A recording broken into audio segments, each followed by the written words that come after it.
Okay, now we're going to find all solutions to equations, and we're still working in radians, not degrees. Remember what we said about sine and cosine? They're infinite graphs, right? So sine, the graph looks like, between 0 and 2 pi. It's a horrible graph, but looks like that. But it keeps going in both directions infinitely. So if we have to find all solutions, we would never be able to do anything else because these go on infinitely and there's infinite solutions. So there's a way around it. So when you come up with your one or two solutions, so let's say theta is equal to, say, pi halves, and maybe theta is equal to 2 pi thirds. Well, remember, it's going to continue. So what would be the next one?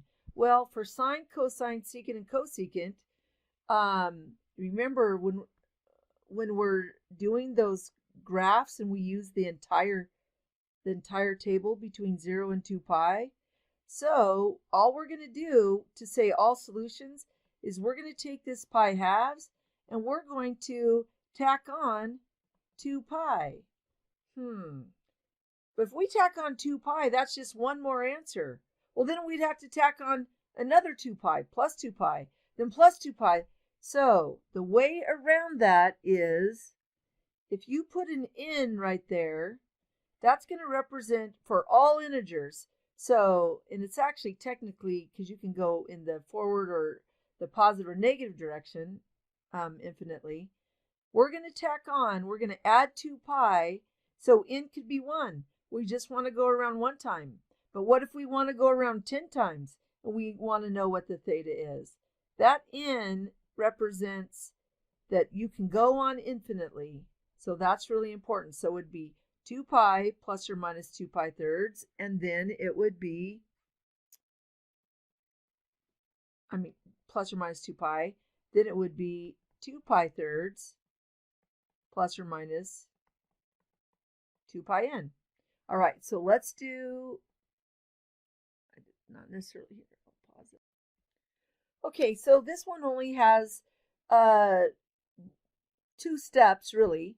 So notice, to get cosine theta by itself, 4 is being multiplied, so we're going to divide both sides. Well, 2 over 4 is the same thing as 1/2, and it's positive 1/2. And remember, cosine is positive in those two quadrants, and positive 1/2 right there, and positive 1/2, because we're talking about cosine, not sine. All right, so 1/2 is equal to cosine theta. Well, I want to get theta by itself, so I'm going to take the inverse. But what I do, remember the equality properties, whatever you do to one side, you have to do to the other side. So on the right side, inverse cosine and cosine cancel, leaving theta. And on the left side, well, cosine, when you type that in, you are going to get 60 degrees or pi thirds. And we want all solutions. So right there, when we get our pi thirds, that's when you tack on plus or minus 2 pi n.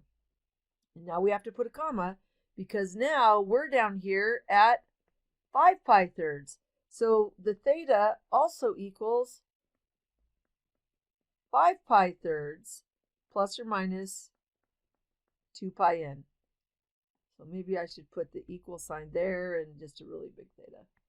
You don't really need to do that, but so that's what it means to find all solutions, that you recognize that whatever angle you're at, if you add 2 pi, you'll get to a coterminal angle. If you go around again, another coterminal. Go around again, forward or backward, and the n is what represents the number of times you're going around. Okay, again, all solutions. This time we're dealing with sine. 2 theta means twice as wavy, so if it was a restricted domain, we would have to find 4 answers. But it's all solutions, so we have to find infinite. First thing I'm going to do is separate these into 2 fractions. So that's 10 over 2, by the way, which is 5, subtract root 2 over 2. Well, this positive 5 and this positive 5 cancel. So now what I'm left with is sine 2 theta is equal to negative root 2 over 2. Again, looking at the unit circle, sine, the y values are negative below the x-axis. And right there at the 45-degree angle, you'll see negative root 2 over 2 for the sine. That. Well, I can't, so.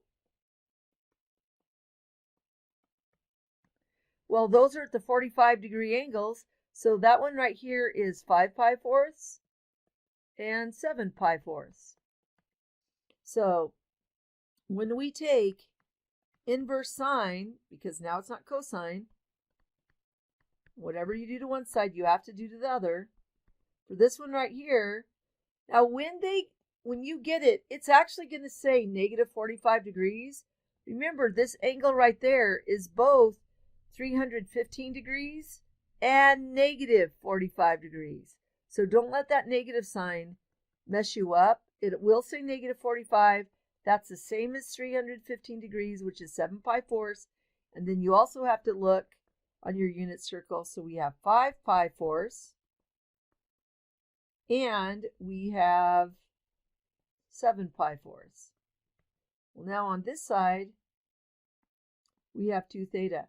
Right there before you divide both sides by 2 or multiply by 1/2, right here when you find your 2 thetas, this is where you tack on plus or minus 2 pi n plus or minus 2 pi n. Now when you multiply by 1/2 to get theta by itself, you have to multiply all of the parts by 1/2. So 5 pi fourths multiplied by 1/2 is 5 pi eighths plus or minus, well, half of 2 pi is 1 pi. And then 7 pi fourths times 1/2 is 7 pi eighths plus or minus